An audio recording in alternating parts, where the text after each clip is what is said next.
गुजरात में corona virus के संक्रमण के मामले में गिरावट के बाद राज्य सरकार ने 25 फरवरी से अहमदाबाद और वडोदरा में रात्रिकालीन कर्फ्यू हटाने का फैसला लिया। हालत की समीक्षा के बाद मुख्यमंत्री भूपेंद्र पटेल के द्वारा निर्णय लिया गया।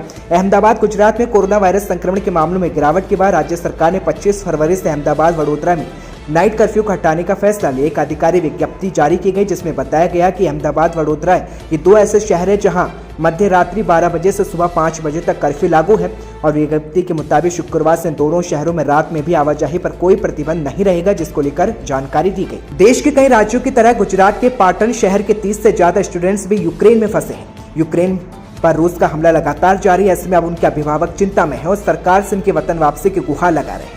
कुछ स्टूडेंट्स के अभिभावकों से बात की गई तो पता चला कि 30 से अधिक छात्र यूक्रेन के विभिन्न राज्यों में फंसे हैं, जिनमें कीव, टर्नोपिल, ओडिशा, वेनिस और खार्किव शामिल हैं। यूक्रेन में पढ़ने वाले एक छात्र ने वीडियो के जरिए बताया कि यहाँ करीब 1 महीने से जंग के हालात है, लेकिन इसके बावजूद इस कॉलेज के संचालकों ने ध्यान नहीं दिया। स्टूडेंट्स का एग्जाम जारी रखे जिसमें स्टूडेंट्स समय पर वतन नहीं लौट सके।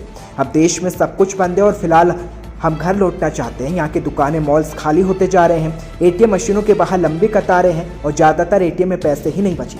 बमबारी के चलते अब बिजली जाने का खतरा है। अगर ऐसा होता है तो मोबाइल फ़ोन तक का इस्तेमाल नहीं कर पाएंगे, सबसे संपर्क टूट जाएगा। एक स्टूडेंट के पिता कौशिक भाई देसाई ने कहा कि मेरा बेटा मेडिकल की पढ़ाई के लिए यूक्रेन में है। आज सुबह बात की तो उसने बताया कि यहाँ माहौल ख़राब है। फ्लाइट कैंसिल होने के चलते उसका वापस आना नहीं हो पा रहा है और हालात तेजी से बिगड़ रहे हैं, जिसके चलते खाने पीने की दिक्कतें भी हो रही है और एटीएम में पैसे नहीं मिलने से अब खर्च नहीं कर पा रहे। बेटे की इस चिंता को लेकर कौशिक भाई भी लगातार राज्य सरकार और केंद्र सरकार से गुहार लगा रहे हैं कि किसी तरह उनके बच्चों को सकुशल वतन लाया जाए। एक अन्य स्टूडेंट के पिता बीरेन भाई पटेल ने कहा कि हम जानते हैं कि ऐसे हालात में बच्चों को वापस लाना संभव नहीं। ऐसे में सरकार उनके सुरक्षित स्थानों पर स्थानांतरित करने की व्यवस्था कराए। पाटन के विधायक किरीट पटेल ने प्रधानमंत्री नरेंद्र मोदी को इस मामले को लेकर पत्र लिखा और सभी छात्रों को वापस लाने की अपील की है। यूक्रेन में फंसे गुजरात के लिए राज्य सरकार ने कंट्रोल रूम शुरू किया है। गांधीनगर स्थित स्टेट इमरजेंसी कंट्रोल रूम में कंट्रोल रूम बनाया गया। गुजरात सरकार के द्वारा हेल्पलाइन नंबर 07923251900 की घोषणा कर दी गई थी। 2 दिन में कंट्रोल रूम को बेहतर पूछताछ मिली और किसी भी फोन कॉल की सूचना विदेश मंत्रालय को भेजी जाती है। तो वहीं सूरत के जहांगीराबाद के रहने वाला परिवार यूक्रेन और रूस के बीच जंग को लेकर चिंतित है।